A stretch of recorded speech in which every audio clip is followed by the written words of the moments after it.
Des jeunes filles sont victimes de mystérieux malaises depuis des semaines en Iran. Le gouvernement iranien est accusé d'empoisonnement massif. La situation inquiète, mais alors qu'en est-il? Salut, c'est Hugo, j'espère que vous allez bien. Voici donc le sujet à la une de notre format des actualités du jour aujourd'hui. Alors, ces mystérieux malaises, ils sont dus à des empoisonnements qui auraient commencé fin novembre dans une école primaire de la ville de Qom au sud de Téhéran, qui est donc la capitale du pays, lorsque 18 petites filles de cette école ont été emmenées à l'hôpital. Ensuite, ces empoisonnements se sont répandus dans plusieurs villes d'Iran et dimanche d'ailleurs, plusieurs écoles élémentaires, collèges et lycées ont été la cible d'intoxication. Les victimes souffrent toutes des mêmes symptômes, à la fois des douleurs à la poitrine, jambes qui tremblent, des vertiges ou encore des membres engourdis. Alors pour l'instant, c'est très difficile d'évaluer exactement le nombre de jeunes filles qui ont été envoyées à l'hôpital ou encore celles qui sont dans un état critique. Mais il faut savoir que depuis fin novembre, plusieurs centaines de cas d'intoxication ont été signalés dans au moins 52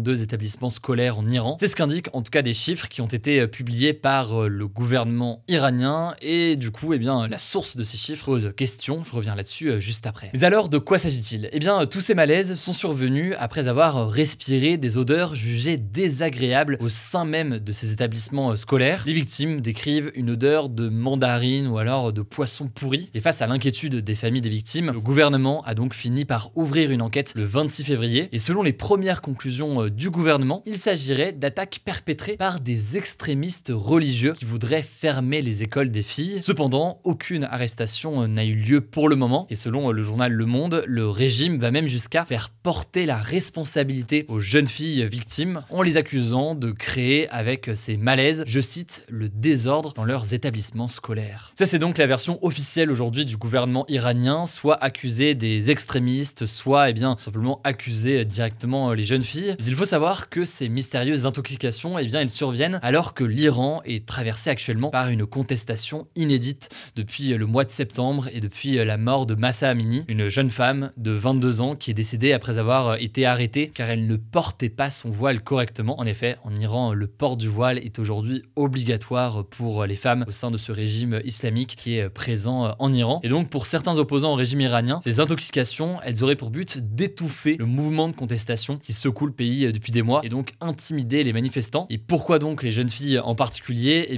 Tout simplement car c'était surtout des jeunes iraniennes qui étaient en première ligne des manifestations. On a vu notamment pas mal d'images de jeunes femmes qui enlevaient leur voile, voire le brûlaient. Du coup, depuis quelques jours, des manifestations pour dénoncer ces empoisonnements ont eu lieu et certains donc accusent le régime iranien d'être directement ou indirectement en lien avec ces empoisonnements. D'ailleurs, ce qui inquiète pas mal la population aujourd'hui, c'est qu'à l'heure actuelle, on ne sait pas vraiment si les symptômes disparaissent avec le temps. En effet, selon des médias locaux, dans la ville où ont démarré ces empoisonnements, un père a indiqué que sa fille ne pouvait toujours pas marcher sans déambulateur et qu'elle avait encore des vertiges et des problèmes de vision 2 semaines après avoir été empoisonnée. Autrement dit, il y a un doute qui persiste là-dessus. Du coup, l'inquiétude persiste et surtout le flou important dans ce pays où la liberté de la presse est très très faible, ce qui fait donc qu'on a du mal à avoir beaucoup d'informations sur place. En tout cas, les Nations Unies ont réclamé au plus vite une enquête transparente et des conclusions publiques de la part du régime iranien. Je vous tiens au courant du coup évidemment dans les prochains jours et je vous mets dès maintenant des liens en description. Au passage, et avant de laisser la parole à Paul pour les actualités en bref, je le rappelle pour tous les nouveaux qui suivent ce format des actus du jour ces derniers jours, je sais que vous êtes de plus en plus nombreux, sachez que ce format est aussi disponible en version podcast. Vous tapez Hugo Décrypte sur Spotify, Deezer, Apple Podcast ou autre. Ça vous permet de retrouver ce format par exemple le matin pour l'écouter dans les transports facilement. N'hésitez pas à vous abonner directement en podcast. Merci Hugo, salut tout le monde. On commence avec un bilan de la journée de mobilisation contre la réforme de retraite. C'était aujourd'hui la 7e journée de mobilisation depuis le début du mouvement et elle a été marquée par un record de mobilisation dans la rue selon les syndicats. Ils ont parlé d'une mobilisation historique. Selon eux, il y avait 3,5 millions de manifestants dans toute la France. Ça serait selon eux 1 million de plus que le 31 janvier dernier, qui était jusqu'ici le jour avec la plus forte mobilisation. Alors de son côté, le ministère de l'Intérieur donne des chiffres moins élevés. Il y aurait eu 1,28 million de manifestants dans toute la France, à peine un tout petit peu plus que le 31 janvier, où le ministère avait parlé d'1,27 million. Dans le détail, ce mardi, dans les écoles, collèges, lycées, 60% des enseignants étaient en grève, selon les syndicats. Alors le ministère de l'Éducation nationale, lui, parle de seulement 33%, qui serait un taux moins élevé que lors de la journée du 19 janvier. Il faut noter aussi qu'il y a eu des blocus devant plusieurs lycées et universités en France. Dans les transports, il y a eu 40% de grévistes à la SNCF. Et on vous en parlait hier, dans plusieurs secteurs, les appels à la grève étaient reconductibles de jour en jour et donc les grèves vont aussi se poursuivre dans les jours à venir. Ce mercredi, le trafic des trains restera notamment très perturbé. Il n'y aura que un TGV sur 3 et un TER sur 3. Deuxième actu, le gouvernement gouvernement chinois a fait plusieurs déclarations remarquées contre les États-Unis, évoquant un risque de conflit si les États-Unis ne font pas évoluer leur position. Ça arrive dans un contexte de forte tension, autour déjà de la question de Taïwan, que la Chine revendique, autour des accusations d'espionnage avec le ballon chinois, ou encore de la guerre en Ukraine. Et alors justement, à propos spécifiquement de la guerre en Ukraine, le ministre chinois des Affaires étrangères a nié les accusations des États-Unis, disant que la Chine fournirait des armes à la Russie. Au contraire, il a critiqué le rôle des États-Unis dans cette guerre. Il les a accusés d'être une main invisible qui alimenterait le conflit en Ukraine. En gros, selon lui, les sanctions et les pressions américaines ne résoudront pas la guerre. Il faudrait au contraire développer le dialogue et pousser vers des négociations de paix. Bref, c'est une nouvelle preuve de la nouvelle posture diplomatique de la Chine dans cette guerre et des fortes tensions entre la Chine et les États-Unis en ce moment. Le président chinois Xi Jinping a lui aussi fait une déclaration. Il a accusé les Occidentaux de mener une répression contre la Chine pour l'isoler sur la scène internationale. Troisième info, ça parle aussi de géopolitique, mais cette fois entre la Corée du Sud et le Japon. Le gouvernement sud-coréen a proposé au Japon un plan historique pour régler une question de grande tension entre les deux pays, le dédommagement des victimes du travail forcé pendant la période de colonisation de la Corée du Sud par le Japon. En fait, entre 1910 et 1945, la Corée a été occupée par le Japon. Vous le savez si vous avez vu notre vidéo sur l'histoire des deux Corées qu'on a sorti il y a quelques semaines sur notre chaîne principale Hugo Décrypte. Pendant cette période de colonisation, plus de 780 000 Coréens ont été déportés au Japon et ont été forcés à travailler dans des usines dans des conditions très dures,